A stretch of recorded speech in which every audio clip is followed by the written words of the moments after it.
It was 11:12 a.m. on a Saturday when my phone buzzed with the kind of alert that makes your stomach drop so fast it feels like you're falling. Withdrawal. $14,236 from account ending in 7824. I stared at it, trying to make sense of the numbers, the date, the fact that this was the account, the one my real mother had opened before she passed, the one she called your ticket to anywhere in the world. My ticket was bleeding out in real time, and I was stuck behind the espresso machine, steaming milk like nothing had happened. The cafe was in full lunchtime chaos, chairs scraping, the grinder screaming, the smells of cinnamon and burnt toast clinging to the air. And across the counter, my stepmother was arranging croissants in the display, like she had all the time in the world. She looked up just as I swiped the notification away, eyes pausing on my face. That pause lasted a second too long enough for me to feel her watching the shock settle into my features. I tried to keep my voice steady when I asked Melissa to hand me another stack of to-go lids. She smiled that thin smile she uses when she's performing kindness for customers. The truth is, Melissa always said she handled bigger financial matters for Dad because he hates the details. But my college account had never been her terrain. At least, that's what I thought. Every order I took after that felt like acting in a bad school play. I repeated, "Anything else for you today?" While in my head, I was replaying the figures, doing mental math, wondering how fast $14,000 disappears if someone wants it gone. The clang of the register drawer snapping shut jolted me back into the room. Melissa was counting bills like she was counting mine. She didn't say a word, just slid the drawer shut and walked past me, her perfume trailing that sugary vanilla scent I can now only associate with dread. And that's the thing. If I confronted her now, right here, in front of the regulars and the staff, she'd find a way to flip it, make me look unhinged. But if I waited, how much more could she take before I even had the chance? When she slipped into the back room, I made a decision right then. I was going to get through the rest of the shift pretending nothing had happened. But the moment we closed, I'd find out exactly why my future had just been cut open like that. But I didn't get that far, because what she said to me an hour later changed the entire temperature of the room. Shall I write the next chapter? She waited until the lunch wave ebbed and the cafe quieted into that tired lull where only the smell of stale pastries and burnt coffee lingered. I was wiping down the counter when she drifted out from the back room, leaning against the espresso machine, like she owned not just the shop, but me. "You looked pale earlier," she said casually, picking at an invisible speck on her blouse. "Everything all right?" It was the kind of question that wasn't really a question, more like a test. My heart pounded so loud I was sure she could hear it. I considered lying, saying I was fine, but my voice betrayed me. "I got a bank alert," I said. "From my college fund." Melissa's eyes flicked with that half second of sharpness before she coated it in honey. "Oh, that. You know, money moves around sometimes for bigger picture reasons. Your dad's in full agreement." My dad, who was currently driving the shop's wholesale delivery van halfway across the county, wouldn't even know how to log into my account. I almost laughed at how absurd that was, but something in her tone froze the sound in my throat. "That's my tuition," I said slowly, holding her gaze. "You had no right." She cut me off with a sigh that sounded theatrical. "You're so young. You think money has to sit there doing nothing for years while emergencies happen around you? Maybe you should focus less on obsessing over dollars and more on family loyalty." Family loyalty. It was her favorite phrase, always in moments like this, when what she really meant was obedience. I fought the urge to glance at the customers within earshot. She wanted an audience if I cracked. I set down the rag and squared up to her. An emergency for who? Melissa tilted her head like I'd just proven her point. "See? This is what I mean. Always suspicious. Always assuming the worst. That account isn't going anywhere. We're just reallocating for now. Trust is a two-way street, dear." That "dear" sent a chill down my spine. I knew in that moment she wanted me confused, uncertain enough to let this slide. But I also noticed something else. She was being too calm, and calm meant prepared. If she'd planned this, then I was already 3 steps behind. And if I was going to catch up, I needed proof. Hard proof that no sweet smile speech could twist. I just didn't expect the first clue would explode right into the middle of my public humiliation. Shall I write the next chapter? It was the first Monday of the month, staff meeting day, which usually meant a dragged-out hour of Melissa rehashing things everyone already knew, and my dad nodding along just to keep the peace. But this time, with Dad still on the road delivering a shipment, Melissa led it herself. We gathered around the mismatched cafe tables, the scent of overbrewed coffee hanging heavy in the air. Our regulars sat only a few feet away, pretending to scroll their phones, but listening in. They always did. I'd barely taken my seat when Melissa cleared her throat in that fake, humble way of hers. "As you all know," she began, "small businesses like ours survive because we adapt. And sometimes that means making bold decisions for the sake of family stability." I felt uneasy, my knee bouncing under the table. Her eyes found mine, and then she dropped it. "That's why, effective immediately, some idle funds are being redirected to address urgent family needs." She paused, letting the room's silence stretch, savoring it. "For example, that college fund that's been sitting untouched? Well, it's finally going to do some good for this family right now." The heat rose in my face so fast, I thought I might actually be sick. Every head turned toward me, eyes darting between us, waiting for the explosion. One of the baristas shifted uncomfortably, muttering something about needing to restock milk just to escape. I managed to keep my voice even, though my fingernails were digging crescents into my palms. "That fund was never yours to use." Melissa's smile was saccharine, but her words were sharp enough to cut. "And yet, legally, I'm allowed to access it as your guardian until you're 21. I wouldn't expect you to understand the stress of making sure this family, all of us, has a roof over our heads."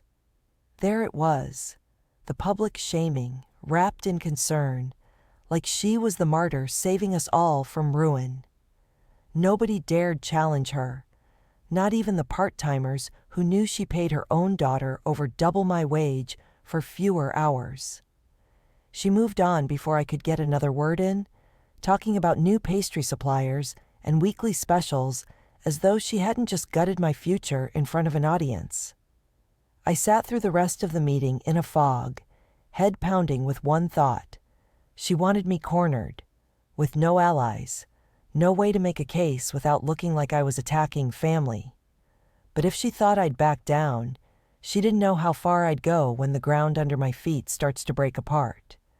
And my first move was to find a way to cut her off at the source. The money. Shall I write the next chapter? The moment the meeting limped to an end, I slipped into the back hallway with my phone already in hand. My fingers shook as I hit the number for the bank, half convinced Melissa could hear the dial tone through the walls. When a cheery voice picked up, I rattled off my account details and asked, no, begged, for a temporary freeze.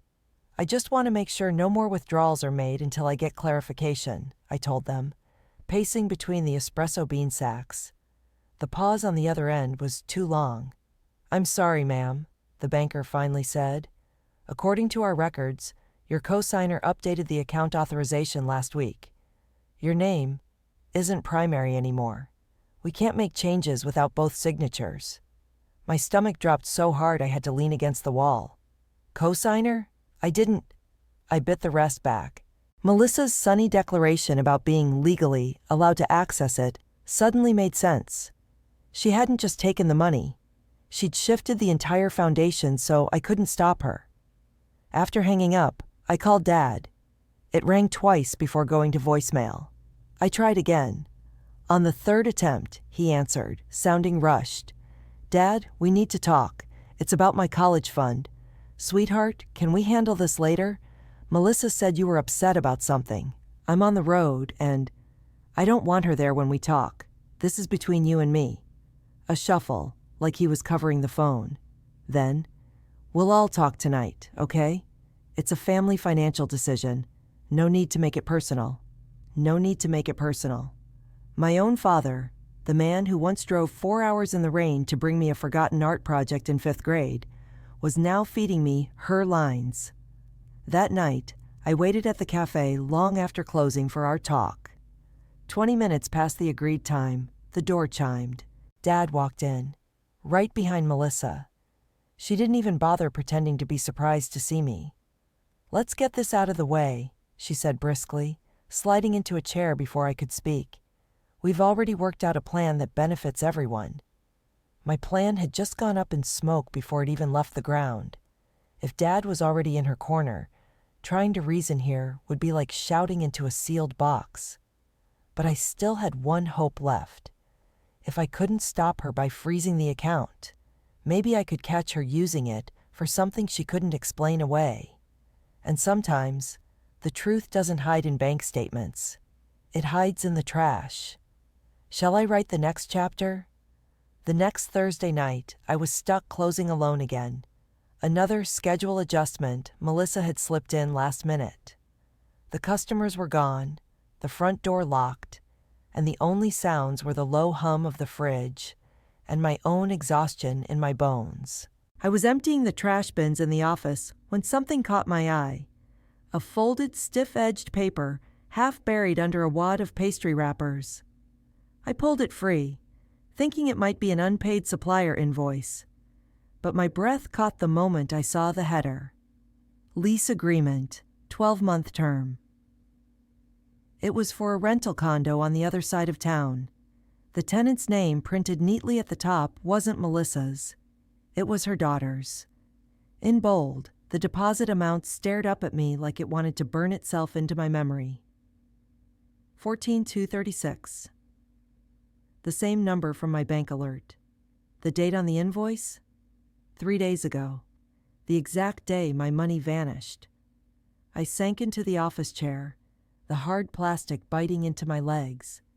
It wasn't even subtle. This wasn't borrowing for an urgent family need. It was theft, plain and simple, redirected into a place her daughter could live without paying a dime. My future, packaged as someone else's comfort. I studied the rest of the document. Landlord signature, payment confirmed, move-in date in less than 2 weeks. My hands itched to take it straight to Dad, but something told me if I acted without preparation, Melissa would spin this like she spun everything else. "It's an investment," she'd purr. "It's for all of us." I folded the invoice and slipped it into my messenger bag, heart pounding at the faintest creak in the hallway. No footsteps followed, just a draft through the uneven floorboards. I didn't sleep that night. Instead, I lay staring at the ceiling, replaying every moment Melissa had smiled through lies. Every dear, every speech about family loyalty, every shift she'd stolen from me under the guise of helping the shop. By the time the morning sun poured through my blinds, my decision was set. I wasn't going to plead. I wasn't going to have a family talk. I was going for the one hard strike that might actually work, stopping the property deal before it was locked in. But to do that, I'd have to move faster than Melissa ever expected me to, and that meant making calls she would never see coming. Shall I write the next chapter? By sunrise, my resolve felt like steel laced through my veins. I skipped breakfast, shoved the incriminating invoice into my bag, and headed to the front porch with my phone already unlocked. First call. The property management company listed on the lease. I asked for the manager by name, Mr. Fulton. My voice steady, though my pulse was hammering. When he came on the line, I chose my words like surgery. "I have reason to believe the deposit you received for Unit 4B was made using stolen funds. That money belongs to me. I have documents to prove it. Silence. I imagined him weighing the risk of being tangled in family drama. Then he said carefully, "If you can provide proof in the next 24 hours, we can pause processing. After that, the lease is binding." I had less than a day. Next call, the bank. I requested printed statements showing the exact withdrawal date and matching it to the deposit transfer. The teller promised I could pick them up by noon. My hands shook when I ended the call, not from fear, but from the sharp, electric edge of knowing I was finally ahead. When I arrived at the cafe for my afternoon shift, Melissa was already behind the counter, her hair perfectly curled, her lipstick fresh.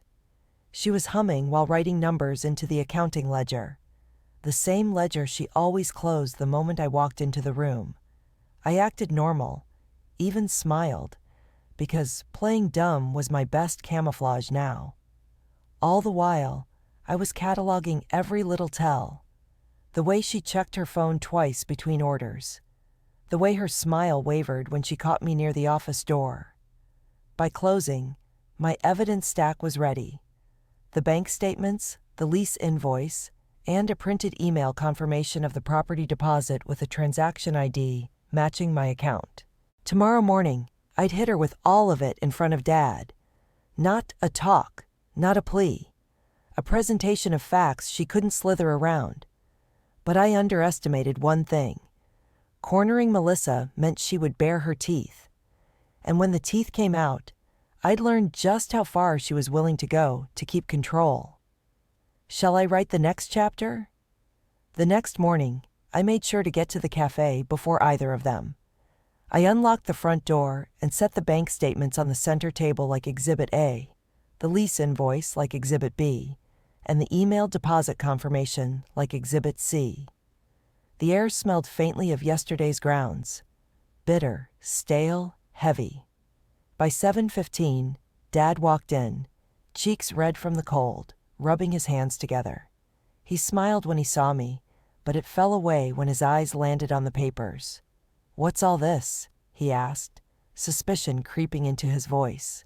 Before I could answer, the doorbell jingled again, and Melissa swept in, scarf looped dramatically around her neck, carrying 2 cardboard coffee trays from that overpriced chain she always complained about.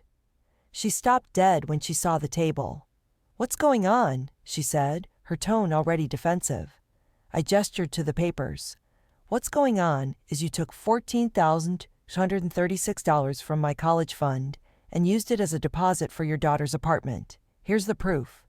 Her jaw tightened, but she didn't look at the documents long. Instead, she turned to Dad. "She's twisting this. That condo is a family investment. We needed to secure it before someone else did. And of course, Sierra will live there for now, but it'll benefit all of us later. You told me to handle the details." My father's eyes ping-ponged between us. Melissa reached out, sliding her hand over his like they were on the same team. "Honey, she doesn't understand business strategy. She just sees a number and panics." She was good, too good, at making me sound naive. But I was ready. I pointed at the bank stamp on the withdrawal slip. "This isn't a business account.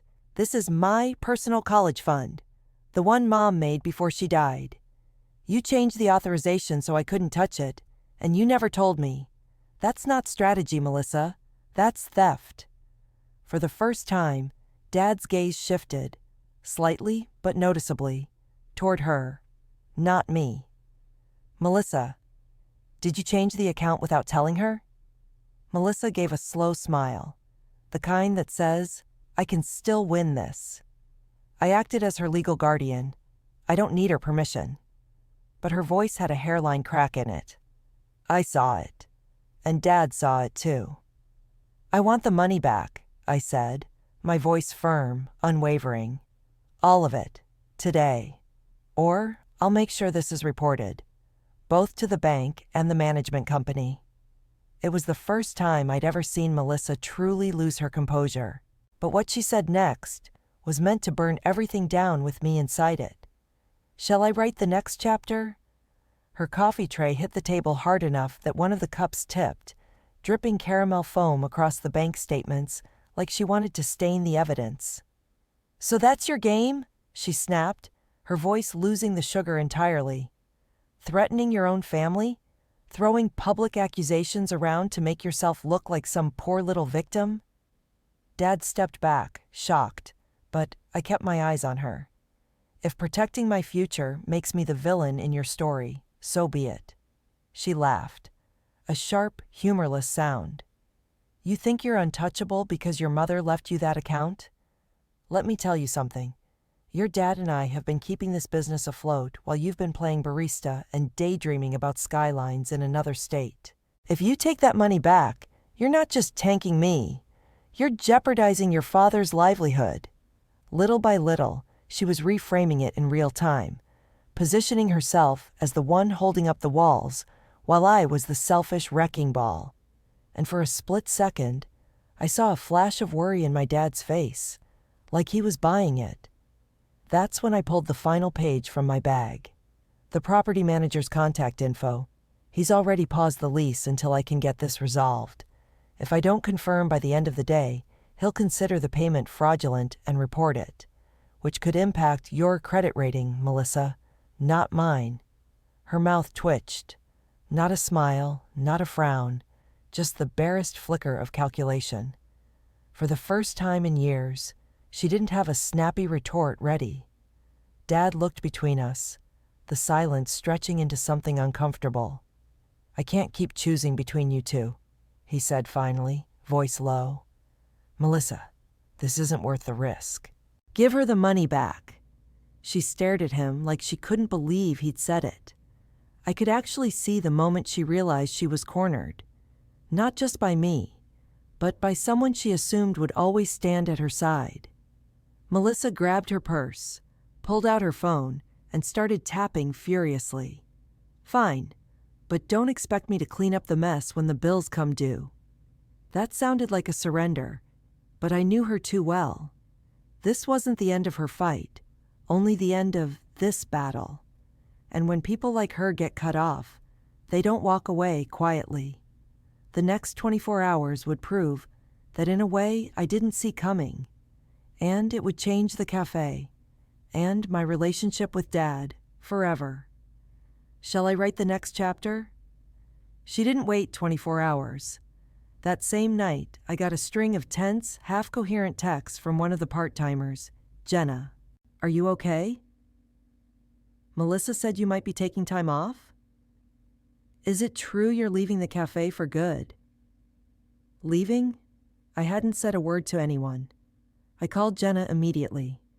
She hesitated before admitting Melissa had gathered the evening shift crew after I left and announced that I was stepping away to focus on personal matters and would only be in occasionally. Translation. She was rewriting the story before I could tell it myself. The next morning, walking into the cafe felt like walking into a room where someone's been talking about you. The sudden hush, the averted eyes. Even a couple of regular customers who knew me well gave me these weird, pitying smiles. Melissa was behind the counter, hair flawless, acting like nothing had changed. She glanced at me over the pastry case. Morning. How's the paperwork coming along? She let the word paperwork hang in the air, just loud enough for the nearest employee to hear. I ignored her and went straight to Dad, who was unloading boxes near the kitchen. She's telling the staff I'm leaving. Dad frowned. I'm sure she's just trying to prepare them in case you get busy with school. I pulled out my phone and showed him the transcripts from Jenna's texts. Words in black and white. Melissa's version of the truth already calcifying in people's minds. He scanned them, his mouth tightening. We didn't have long to talk. At 10:30, Melissa called a team huddle. She wore that cool smile I knew meant she was about to do something calculated. I just want to confirm what I said yesterday, she chirped to the staff. Our lovely girl here is moving on to new opportunities, so let's make her last weeks here really special. It was so casually cruel I nearly laughed out loud. Last weeks? She was trying to edge me out without actually firing me. Then, when I left for college, she could say it had been my choice all along. And if she could make that the official story before the money even hit my account, she'd paint me as ungrateful no matter what I did. I stood there, frozen, every nerve screaming to call her out right there in front of everyone. But I knew exploding in public would give her exactly the unstable label she'd been sharpening for me. So I bit my tongue and just said, "We'll see." Because if she wanted to play long game, I could play longer. And my next move wasn't going to be subtle. Shall I write the next chapter? The following Friday, the cashier's check finally slid across the counter toward me. Half from what she'd returned, half from what Dad had scraped together from the business reserve. I should have felt relief holding it, but all I felt was the sharp awareness that Melissa had already poisoned the air between me and everyone here. I walked out of the bank clutching the envelope, not back toward the cafe, but toward the photocopy shop 2 blocks away. I made 2 full sets of everything. Bank statements, the lease invoice, the deposit confirmation, even Jenna's texts. One set would stay in my possession. The other was going somewhere Melissa couldn't reach it. My godmother's house in the next county. Someone besides me needed to know the full truth, in case Melissa decided to escalate. That night, I asked Dad to meet me for dinner away from the cafe, without her. We ended up in a quiet booth at a pizza place we used to go to when Mom was alive. He looked older than I remembered, tired in the eyes. "I got the check," I said. "But I need you to understand. This isn't going to just go away. She's been telling people I'm quitting, that I'm walking away from the business and the family. You know that's not true." He didn't meet my gaze. "She shouldn't have said that," he admitted. "But you have to understand, Melissa." "I do understand," I cut in, surprising even myself with the edge in my voice. "She wants me out, Dad. And fine. Maybe she'll get what she wants. But I won't leave gagged. I'm not going to pretend she did nothing wrong so she can play the saint after I'm gone." He sighed, rubbing at the crease between his brows. "You sound so much like your mother right now." His voice cracked slightly on the word mother. Then he looked at me. "If you really are leaving, when?" The truth was, I hadn't set a date yet. But as he sat there, avoiding my eyes, half defending the woman who'd just tried to rob me blind, I realized I needed one, and I needed it sooner rather than later. "I'm moving into my dorm at the end of next month," I said softly. "After that, I'm done here." Dad didn't argue. He just nodded slowly, like a man finally accepting a storm is coming no matter how hard he closes the shutters. But even he couldn't have predicted what Melissa planned for my last shift, the stunt that almost cost me my place at the university before I'd even unpacked a box. Shall I write the next chapter? It was the kind of morning where the air feels heavy before the storm actually breaks. My last official shift. I'd told myself I'd just keep my head down, make it to closing, and walk away without giving Melissa any more ammunition. The regulars seemed extra chatty that day, asking about my exciting move and how much I'd missed the cafe family. Every time I forced a smile, knowing Melissa had curated every word in their heads.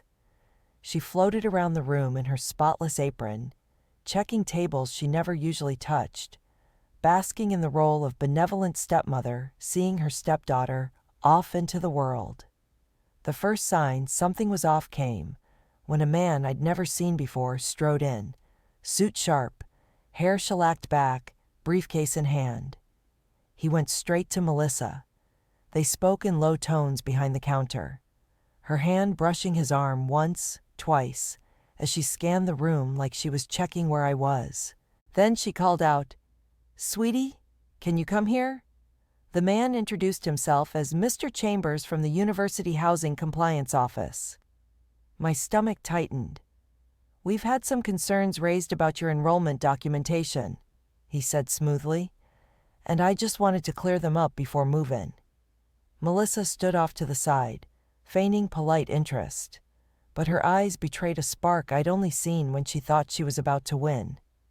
Mr. Chambers opened his briefcase and slid a sheet toward me.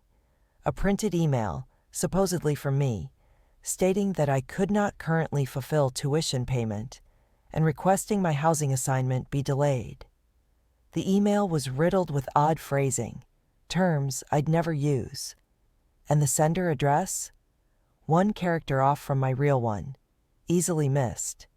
Every nerve in my body screamed, she did this. If university housing thought I couldn't pay, they could replace me in the dorm, jeopardizing my enrollment status entirely. I kept my face neutral, though my insides felt like shards of glass.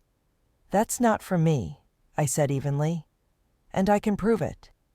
Melissa's smile flickered just enough to confirm everything. I asked Mr. Chambers to give me until the afternoon to provide evidence.